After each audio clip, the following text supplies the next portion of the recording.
Welcome to the channel, friend. If you're new here and if you haven't heard the good news, I got my very first Canadian job and I'm super happy about it.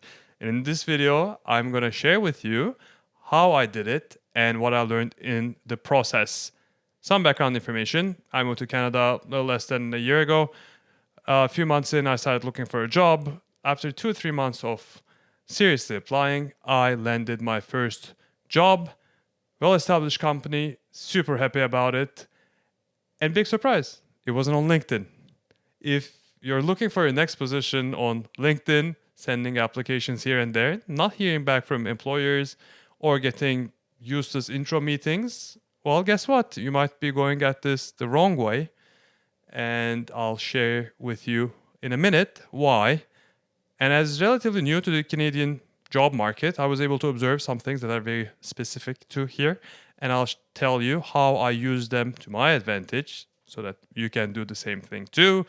And I'll share some tips, tricks, and tools that you can use in your job search, which I found very useful. So let's start from the very beginning.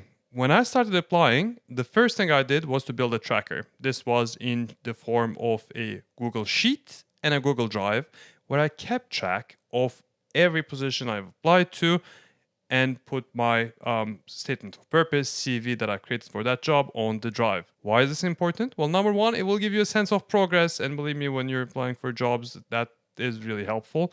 But number two, most employers, some employers, will get back to you months later after you apply to those positions. And, well, guess what? You'll probably won't remember who they are. With the tracker, you're able to go back and track your application, what you wrote on your statement of purpose, what you told on your CV, so that you can hopefully prepare for an interview.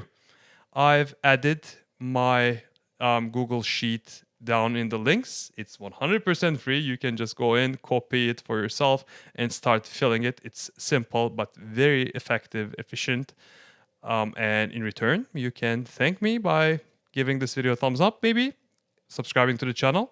The next thing that really worked for me was to have a story.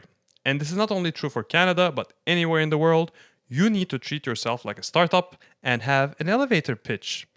This will help you stand out. This will help employers remember you. This will help bring your 2D CV into the third dimension, if you will. I know it's not easy to build a memorable, coherent self-story.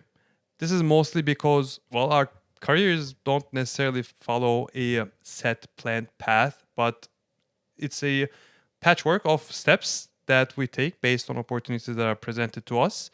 But fear not, you're not alone in this. You just do like everyone else. Every now and then, you look back to your career and try to build your narrative retrospectively. Try to highlight the uniting themes of your past positions, glue it all together with your passions and interests, and this should allow you to give some purpose to your career story. Now, I like to build these narratives, so this is a fun exercise for me. But if this is something that you're struggling with, you can actually use AI to give you a first draft about this. These tools are pretty good with that. Just make sure, please, to give the final touch up yourself. Once you have a ledger and a narrative, well, you're pretty much set. But if your next step is to go on LinkedIn straight after, you might be setting yourself up for failure. The simple reason behind that is because people hire people they know. And it's not out of nepotism or cronyism. There is a very straightforward explanation. When you post a job listing on any platform, you'll get thousands of applications. You'll narrow it down to hundreds, meet maybe tens of them, and go on a limb with someone, hoping that they're hardworking and hoping that they're going to fit your team well, which is not always the case. Then you're stuck with the decision between restarting the entire process or sitting in an office with someone for at least 8 hours a day whom you find that they're not, super hardworking or they don't get along well with your team. It's not ideal. So people go to hire people they know, people they worked with, people they know have relevant experience in that field. Your secret power here? Coffee chats. This is a wonderful Canadian invention, in my opinion. I haven't seen this anywhere else. And it's a wonderful way to grow your network.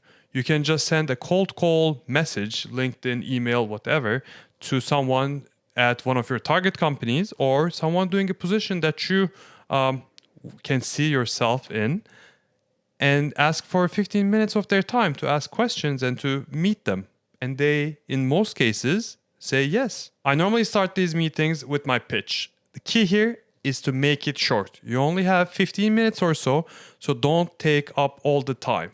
Talk about yourself for a bit and then ask questions. Let them talk about their positions, themselves, their companies. In their answers, you'll find key ideas, key elements to make your application stronger, and people will remember the interest you've shown in them, you've shown in their companies. Start with people you know, spread the word in your network, and find your first coffee chats. Then, and this is a key lesson I learned in the past months, is at each coffee chat, you have to ask for 2 more intros. Be adamant about this, pursue this, go after them, ask for these contacts. That is how you grow your network. As you grow your network, one thing that's very helpful is to have a system to keep track of everything.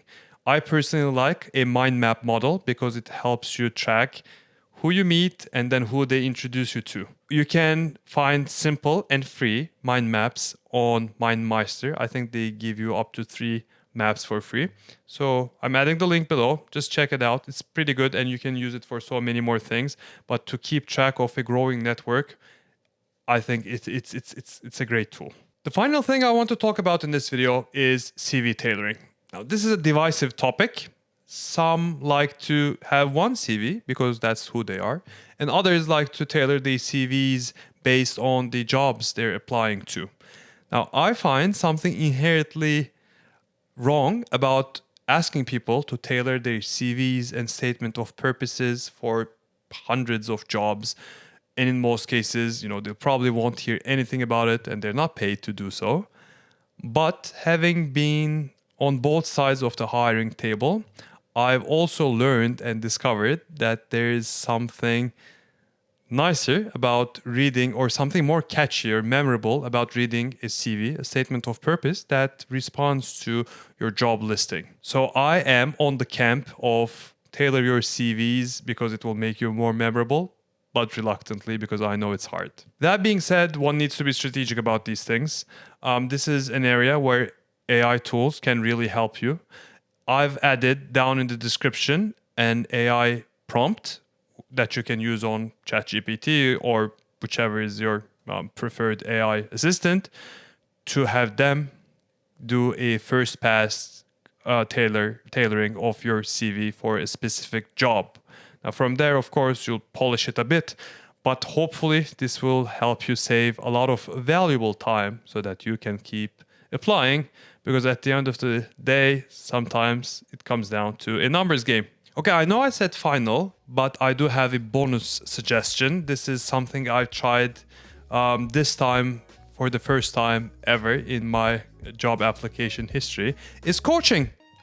I've always been distant to this, but hear me out. I found working with a coach particularly useful because, well, being so new to the Canadian job market, they really helped me tailor my CV application to the market's needs, demands, or expectations. One thing that I also find super helpful is that the coach I worked with used their network to get me some intros, some coffee chats. They curated me some job listings that might be useful to me, which is always great to have. And it's always helpful to have someone who walked maybe hundreds of people through all these job application processes to help you prepare for interviews and salary negotiations, which are not always easy. Hopefully, we'll all get there at some point. I'll share the information of the coach I worked with down in the description below again. This is, full disclosure, also a good friend of mine, and she's been very helpful throughout this process. There are many others. I just know them and work with them and trust them, so you can find their link below and see if any of the services they offer would be helpful to you. Well, that's about it for today's video. I hope you found my tools, tips, tricks, maybe, if you can call them, useful. If you have any questions, please do share them below. I'll try to respond in some of the better performing videos. I also see the community respond as well, which is a wonderful thing to have. Thank you for watching. Don't forget to subscribe, and I'll see you again on the next one.